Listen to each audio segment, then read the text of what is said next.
Welcome to our channel Biology Synthesis. Today we discuss about vaccine. এই vaccine কথাটি যখনই এই লকডাউন পরিস্থিতিতে আমরা আছি, এই সময়ে উঠে আসছে, তখনই আমাদের একটা মনে আসছে যে সবসময় যে করোনা ভাইরাসের ভ্যাকসিন কবে আবিষ্কৃত হবে বা কবে আসবে। তো আমি আজকে কোন একটা পার্টিকুলার ডিজিজ বা শুধুমাত্র আমি যদি বলি করোনা ভাইরাস, এরকম কোনো ডিজিজের ওপর কিন্তু আলোচনা করব না বা ডিসকাশন করব না। Today discuss about various types of vaccine, what is vaccination and their examples. At first, I draw a diagram of a chart of various types of vaccines. তো এই চার্টে বা ডায়াগ্রামে এই লিস্টে যাওয়ার আগে আমাদের বুঝতে হবে ভ্যাকসিন কি। ভ্যাকসিন মানে হচ্ছে এমন একটি পদার্থ বা এমন একটা রাসায়নিক হতে পারে সেটা, বা কোনো রকম জীবাণু, যেটাকে আমরা বলি অ্যান্টিজেন। সে অ্যান্টিজেন যদি আমাদের দেহের মধ্যে প্রবেশ করানো হয়, মানে ঢোকানো হয়, সে অ্যান্টিজেনকে ঢোকানো হতে পারে, পার্ট অফ অ্যান্টিজেন হতে পারে, part of microorganism which occurs a disease in our body. এছাড়া হতে পারে টক্সিন। What is toxin? এটা একটা প্রশ্ন থাকলো তোমাদের কাছে, তোমরা উত্তরটা আমায় কমেন্ট করে বা হোয়াটসঅ্যাপ করে জানাবে। সে টক্সিনটা ঢুকানো হতে পারে আমাদের শরীরে।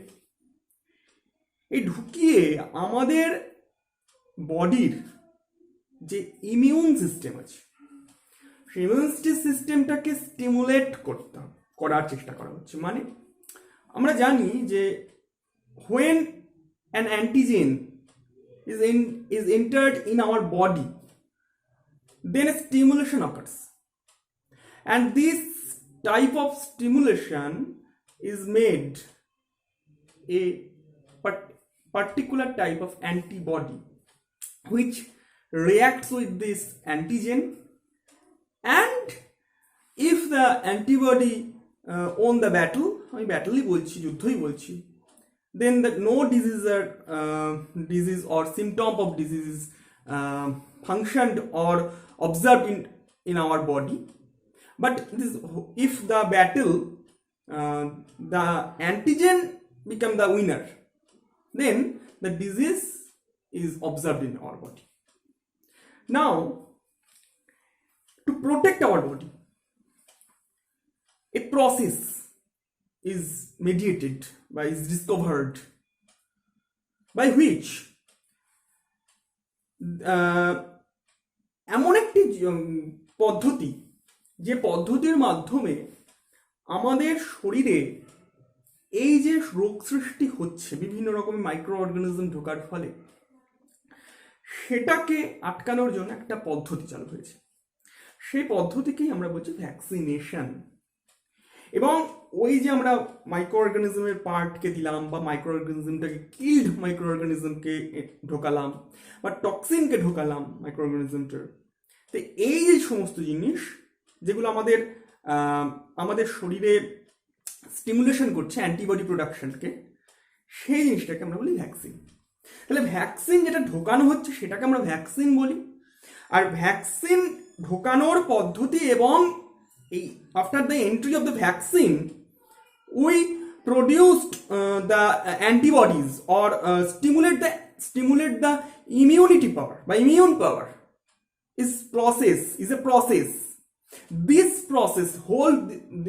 whole process is called as vaccination.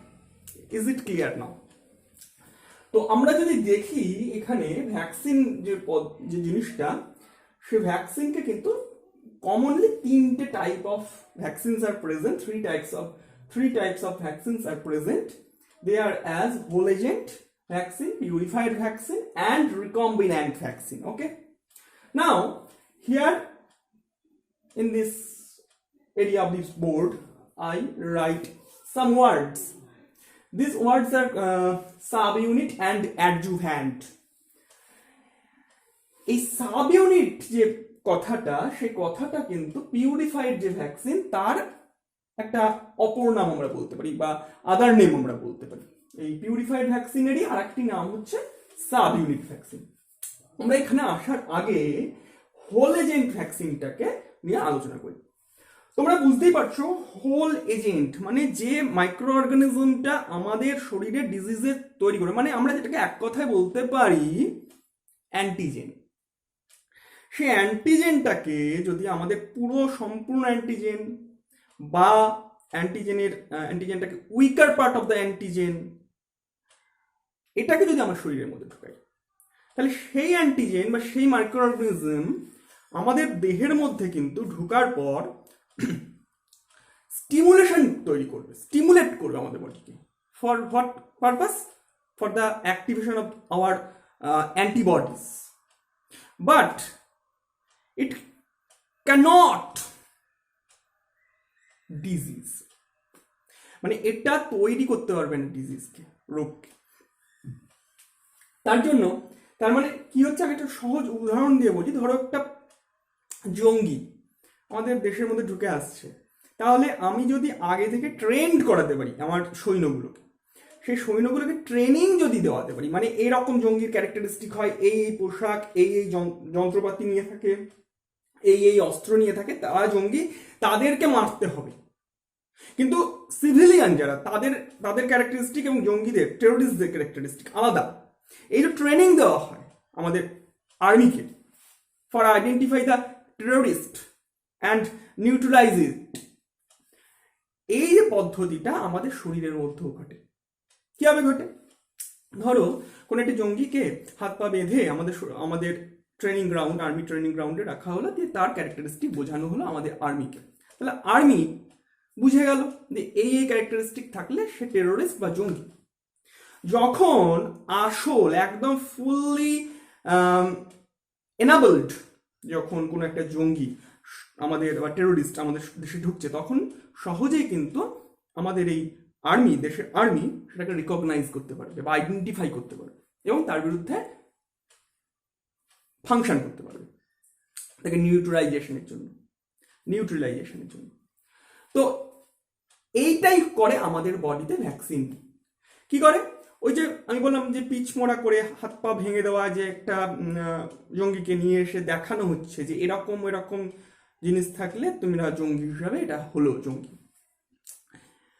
ঠিক সেই জিনিসটাই ওই মাইক্রো অর্গানিজমটাকে আমাদের শরীরের মধ্যে ঢোকানো হয়, সেটাকে হয় মেরে বা আধমরা করে, মানে উইকার পার্টটাকে ঢোকানো হয়। এবং তার প্রেক্ষিতে, তার এফেক্টে আমাদের শরীরের মধ্যে আর্মি কি? অ্যান্টিবডিজ। আর the army of our body, the armies of our body which is antibody is stimulated and recognise the microorganism. এবং আমরা পড়েছি মেমোরি সেল বলে একটা জিনিস আছে। Memory cell B lymphocyte memory cell তৈরি করতে পারে, এবং বি লিম্ফোসাইটই কিন্তু মেনলি অ্যান্টিবডিজ তৈরি করতে পারে। মেমোরি কি? ওই যে অ্যান্টিবডিগুলো মেমোরাইজ করে নিল যে এইরকম ক্যারেক্টার থাকলে এরা হলো অ্যান্টিজেন, এদেরকে নিউট্রালাইজ করতে হবে, এদের বিরুদ্ধে রিয়াক্ট করতে হবে। এটাই হচ্ছে তোমার ভ্যাকসিনের কার্যপদ্ধতি। বোঝা যাচ্ছে নিশ্চয়ই? এরপর যখন একদম ফুললি ডেভেলপড অ্যান্টিজেন যখন আমাদের শরীরে প্রাকৃতিকভাবে প্র্যাকটিক্যালি যখন এন্ট্রি নেবে, কোনো আর্টিফিশিয়াল ওয়েতে না, আমিটা তো ভ্যাকসিনেশনটা করানো হচ্ছে আর্টিফিশিয়াল ওয়েতে, কৃত্রিমভাবে, human modified. But when this ফিনোমেনন is occurs in practical way বা প্র্যাকটিক্যাল পাথওয়ে, মানে প্রাকৃতিক উপায়েই যখন মাইক্রো অর্গানিজমটা আমাদের শরীরে ঢুকছে, তখন কিন্তু সেই অ্যান্টিবডিগুলো তখন কি fully prepared for this micro organism, এবং সে প্রিপেয়ার্ড যে অ্যান্টিবডিগুলো তাকে নিউট্রালাইজ করে ফেলতে পারছে সহজে। তার ফলে কিন্তু রোগ বা ডিজিজ ছড়াচ্ছে না বা সিমটমগুলো দেখা যাচ্ছে না বা হচ্ছে না রোগটা। এটাই হলো ভ্যাকসিনেশন বা ভ্যাকসিন। তাহলে হোল এজেন্ট হচ্ছে সেই রকম যে দু রকম হয়, একটা হলো ইনঅ্যাক্টিভেটেড, আমি কে লিখে রেখেছি মানে কিল্ড। আমি সরে গেলাম, তোমরা একটা স্ক্রিনশট নিয়ে নাও, তাহলে সুবিধা হবে তোমাদের এই চার্টটা বুঝতে। লাইক কে ফর কিল্ড, মানে কিল্ড অ্যান্টিজেন বা কিল্ড মাইক্রো অর্গানিজমকে ঢোকানো হচ্ছে, তার ফলে যে সমস্ত অ্যান্টিবডিজ তৈরি করা যে পদ্ধতি, তাকে আমরা বলছি ইনঅ্যাক্টিভেটেড ভ্যাকসিনেশন। তার একটা উদাহরণ হচ্ছে রেবিস ভ্যাকসিন। এই কিল্ড করা হয় এটা খুব ইম্পর্টেন্ট ফরমালিন ইউজের মাধ্যমে। ফরমালিন ইউজ করলে কিন্তু যে কোনো মাইক্রো অর্গানিজম সাধারণত মারা যেতে পারে। তো সেইভাবে মাইক্রো অর্গানিজমটাকে কিল্ড করে বা মেরে সেটাকে আমাদের শরীরের মধ্যে এন্ট্রি করানো হচ্ছে। এর ফলে এইরকম ভ্যাকসিনটাকে আমরা বলি ইনঅ্যাক্টিভেটেড। আর একটা হলো অ্যাটিনিউয়েটেড। এটা ডাব্লিউ দেওয়া আছে, মানে weaker part of this antigen is produced to our body, introduced in our body and stimulate our body to production of antibodies. তার মানে উইক করে নেওয়া হচ্ছে, আগে দুর্বল করে নেওয়া হচ্ছে অ্যান্টিজেনকে। সে উইক যে অ্যান্টিজেন সেটাকে ঢোকানোর ফলে আমাদের ইমিউন সিস্টেম সেটা স্টিমুলেট হচ্ছে। এইরকম যে ভ্যাকসিন, সেই ভ্যাকসিনের উদাহরণ হচ্ছে MMR। ঠিক আছে, এবার বিষয়টা চলে আসে second type of vaccination. It is purified vaccine. আমি আগেই বলেছি এটা সাব ইউনিট ভ্যাকসিনও বলা যেতে পারে। এটার উদাহরণ হচ্ছে হেপাটাইটিস বি। আমরা শুনেছি হেপাটাইটিস বি ভীষণ একটি ভয়ঙ্কর রোগ, এবং এই রোগটাই কিন্তু যে ভ্যাকসিনেশন করা হয় সেই ভ্যাকসিনেশনটাকে বলা হয় পিউরিফাইড বা সাব ইউনিট ভ্যাকসিন। এই ভ্যাকসিনে কিন্তু যে ডিএনএ আছে, মানে অ্যান্টিজেনের যে ডিএনএ, সেখানে তার মডিফিকেশন করানো হচ্ছে, এবং অ্যাডজুভ্যান্ট গুলোকে এখানে কিন্তু ইউজ করা হয়। অ্যাডজুভ্যান্ট কি সেটা তোমরা আমাকে জানাবে। ওকে, আমি বারবারই বলি যে প্রশ্ন উত্তরের মাধ্যমে কিন্তু আমি পড়াই, তো এটাই what is adjuvant, you must answer me in our comment box or in my WhatsApp. তো এটার উদাহরণ হচ্ছে hepatitis B. Third type of vaccine is called recombinant vaccine. This is 2 type DNA and recombinant protein vaccine. These 2 type vaccines are in very modernized vaccination process or modern vaccine. তো এখানে এই দুটো জিনিসকে নিয়ে কিন্তু এখনো রিসার্চ চলছে এবং ভীষণ আধুনিক। ডিএনএ ভ্যাকসিনের ক্ষেত্রে বলা যাচ্ছে যে হিউম্যান বা যে কোনো অর্গানিজমের শরীরে মেনলি জেনেটিক মেটেরিয়াল হিসাবে ডিএনএ থাকে, সেই ডিএনএটাই অ্যাজ এ ভ্যাকসিন হিসেবে কাজ করছে। এক্ষেত্রে এরকম কিছু ভ্যাকসিনের কথা আমরা জানতে পারি। এবার যদি চলে আসি এক্সাম্পলস অফ ভ্যাকসিন, তাহলে লাইফ অ্যাটিনিউয়েটেড বলতে তোমার যেটা আমি বললাম প্রায় মৃত বা অর্ধমৃত বা কিল্ড, মৃত মানে মেরে ফেলা, মানে weaker part of the antigen or killed antigen is introduced in our body and stimulate our antibody production is life attenuated. This type of vaccine is observe oral polio vaccine. মানে আমরা যেটা polio vaccine বলি, সেই ভ্যাকসিনে কিন্তু oral polio যে vaccine, সেখানে কিন্তু এই লাইফ অ্যাটিনিউয়েটেড ভ্যাকসিন দেখতে পাওয়া যায়। এবার একটা প্রশ্ন হচ্ছে, ওরাল পোলিও ভ্যাকসিন কে আবিষ্কার করেছিলেন? মানে কোন বিজ্ঞানী ওরাল পোলিও ভ্যাকসিন আবিষ্কার করেছিলেন, ডিসকভার করেছিলেন, সেটা তোমরা মেসেজ করে আমাকে জানাবে বা কমেন্ট করে। পরেরটা চলে আসি কিল্ড। আমি আগেই বলেছি কিল্ড মানে হচ্ছে মেরে ফেলা, মেরে ফেলেছে, ভ্যাকসিনটাকে মেরেছে। তাহলে ভ্যাকসিনটাকে মানে অ্যান্টিজেনটাকে মেরে ফেলেছে। মৃত, ডেড অ্যান্টিজেন এন্ট্রি করানো হচ্ছে কোনো একটা হিউম্যানের শরীরে, তার ফলে যে বা কোনো একটা অর্গানিজমের শরীরে, তার ফলে যে যেরকম এই টাইপের ভ্যাকসিনকে আমরা বলছি কিল্ড ভ্যাকসিন, যেটার উদাহরণ হলো কলেরা। এছাড়া টক্সয়েড ভ্যাকসিন আমি আগেই বলেছি যে টক্সিন কি আমাকে বলবে সেটা। সেই টক্সিন যেটা আছে, সেই টক্সিন পদার্থটাকে যে ভ্যাকসিন মানে যে টাইপ অফ ভ্যাকসিনে which type of vaccine the toxins are introduced in our body and stimulate our antibody production. মানে টক্সিনকে আমাদের শরীরের মধ্যে ঢুকিয়ে আমাদের স্টিমুলেশন করানো হচ্ছে অ্যান্টিবডি প্রোডাকশনকে, সেই রকম ভ্যাকসিনকে আমরা বলছি টক্সয়েড, যেটাকে আমরা বলি টিটেনাস ভ্যাকসিন। এছাড়া কম্বিনেশন ভ্যাকসিন আছে। কম্বিনেশন ভ্যাকসিন কি? কম্বিনেশন ভ্যাকসিন হলো অনেকগুলো রোগ একসাথে করানো হচ্ছে। অনেকগুলো রোগকে একটাই যদি ভ্যাকসিন করি, তাহলে আমরা কিন্তু বলতে পারি কম্বিনেশন ভ্যাকসিন। এছাড়াও কনজুগেট ভ্যাকসিন বলে আমরা কিন্তু একটা কথা লিখেছি। এই কনজুগেট ভ্যাকসিনটা সবচেয়ে বেশি কাজ করে ইনফ্যান্টসের ক্ষেত্রে, যাদের ক্ষেত্রে মানে বাচ্চাদের ক্ষেত্রে, ইনফ্যান্ট।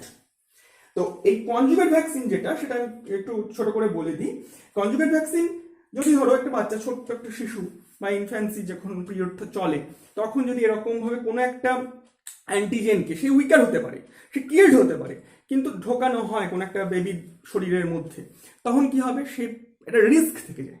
কেননা তার কিন্তু ইমিউন সিস্টেম, হ্যাঁ innate immune system, he has or she has innate immune system, but this immune system is in premature stage বা ইল ডেভেলপড স্টেজ।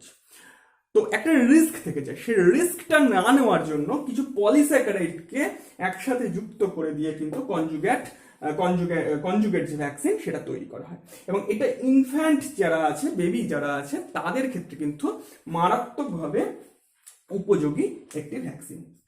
ঠিক আছে, আশা করি তোমরা বুঝতে পারলে।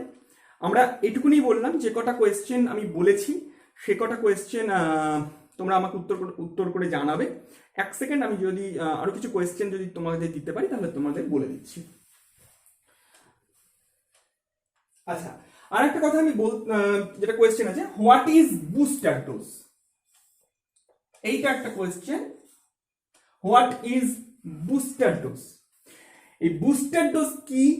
এবং এর সাথে আরেকটা কোয়েশ্চেন হলো, বুস্টার ডোজ, এই 3 টাইপস অফ ভ্যাকসিন আছে, তার মধ্যে কোনটার ক্ষেত্রে বুস্টার ডোজ মোস্ট